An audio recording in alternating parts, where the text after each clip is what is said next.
ఎల్లప్పుడూ చేయాలి. ఎల్లప్పుడూ అని అంటే అబ్రహాం గారు రోజుకి 3 పూట్ల చేసేవారు. ప్రొద్దున, మధ్యాహ్నం, సాయంత్రం, లైక్ రాత్రి నిద్రపోయేటప్పుడు.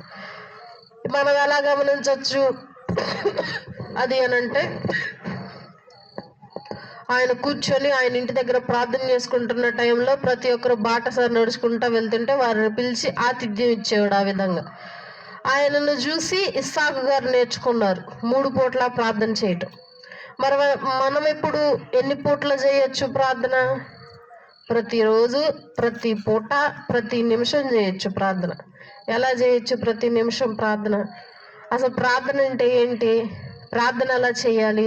ప్రార్థన చేయాలంటే వెంటనే ఎక్కడున్నా సరే మోకాళ్ళ వేయాలి, చేతులు జోడించాలి, కళ్ళు మూసుకోవాలి, అమ్మాయిలైతే ముసుగేసుకోవాలి, అబ్బాయిలైతే మామూలుగా ఉండి ప్రార్థన చేయాలి. ఇదేగా ప్రార్థన అని అంటే మనకు తెలిసింది.